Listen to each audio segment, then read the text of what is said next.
यदि आपने किसी निर्दोष को दंड विधान किया है किसी पदवी पे बैठ के, या किसी असहाय असमर्थ को अपने बल के द्वारा रौंद करके तुमने धन लिया है, या छल कपट हिंसा के द्वारा तुमने धन लिया है, तो किसी दूसरे की जरूरत नहीं तुम्हारा नाश करने के लिए। वो धन ही पर्याप्त है, वो धन ही तुम्हारा सर्वनाश कर देगा। देख लेना, अधर्म के द्वारा कमाया हुआ धन कभी शांति प्रदान नहीं करता, सदैव दुख बढ़ाता रहता, विपत्तियां बढ़ाता रहता है। मरते समय तक तुम्हें बोध हो जाएगा कि तुमने क्या किया है। अभी नशा है तुम्हारे दिमाग में बल का, बुद्धि का, तो देख लो कुमार्गामी प्रवृत्तियों के द्वारा धन कमा के, पर जब इसका परिणाम आएगा तो रोते नहीं बनेगा, रोने लायक भी नहीं रहोगे, आंसू भी नहीं निकल पाएंगे, तो आह मचेगी हृदय में।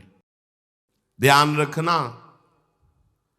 यदि आपने किसी निर्दोष को दंड विधान किया है किसी पदवी पे बैठ के, या किसी असहाय असमर्थ को अपने बल के द्वारा रौंद करके तुमने धन लिया है, या छल कपट हिंसा के द्वारा तुमने धन लिया है, तो किसी दूसरे की जरूरत नहीं तुम्हारा नाश करने के लिए। वो धन ही पर्याप्त है। जो धन तुमने लिया है, तुम्हें किसी दूसरे दुश्मन की जरूरत नहीं, वो धन ही तुम्हारा सर्वनाश कर देगा। देख लेना, देख लेना, खुद अनुभव कर लेना। इसी जीवन में तुम्हें अनुभव होगा कि मैंने बहुत गलत किया है।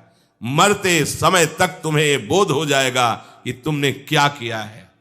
अभी नशा है तुम्हारे दिमाग में बल का, बुद्धि का, तो देख लो कुमार्गामी प्रवृत्तियों के द्वारा धन कमा के, पर जब इसका परिणाम आएगा तो रोते नहीं बनेगा, रोने लायक भी नहीं रहोगे, आंसू भी नहीं निकल पाएंगे, आह मचेगी हृदय में। वो अपनी परिवार के पोषण के लिए इतना जलने लगता है कि तरह तरह की पाप की कमाई करके परिवार को सुखी करना चाहता है।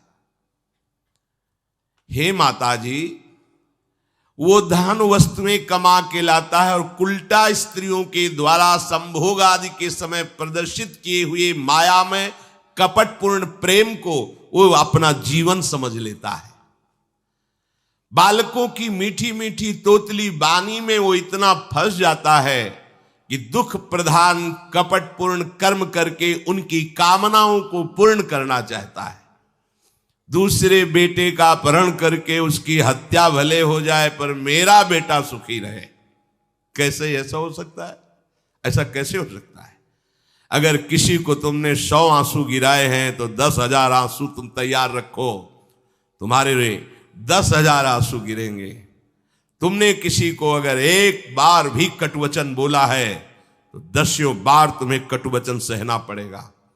ये भूमि है, जैसे एक दाना फेंको तो सैकड़ों दाना पैदा कर देती, इसे कर्म भूमि कहते हैं। तुम्हारा कर्म बहुतायत होकर तुम्हें फल देगा, अच्छा या बुरा, जैसा कर्म किया है। अब वो सोचता है कि धन के द्वारा हम अपने और अपने परिवार के दुख का नाश कर लेंगे। इसी में वो सुख मानने लगता है कि एन केन प्रकारेण दंभ कपट पाखंड झूठ हिंसा दुराचार व्यभिचार, कैसे भी हो धन मिलना चाहिए। अब वो भयंकर हिंसा वृत्ति के द्वारा धन संचय करता है और अपने परिवार का पोषण करता है, जिसके फलस्वरूप उसके लिए नरक निश्चित हो जाता है। जीते जी ये अमुक नरक में जाएगा। जैसे कानून है, आप हत्या करोगे तो अमुक केस लगेगा, उसका परिणाम आपको फांसी या आजीवन सजा, ऐसी पहले से निश्चित है। ये कर्म करोगे तो आपको ये नरक मिलेगा, ये कर्म करोगे इतने कल्प तक। वहां वर्ष नहीं चलते, कल्प चलते हैं। स्वयं तो उनके खाने पीने से बचे हुए जूठे अन्न को खाकर सुख पाना, बच्चे का जूठा, परिवार का अच्छा लगा, मेरा परिवार, और वैसे ही दूसरे परिवार का नाश करके, हिंसा करके वो धन कमाता है। जब ऐसा कोई करता है तो बार बार प्रयत्न करने पर भी दुख हटता नहीं, दुख बढ़ता चला जाता है।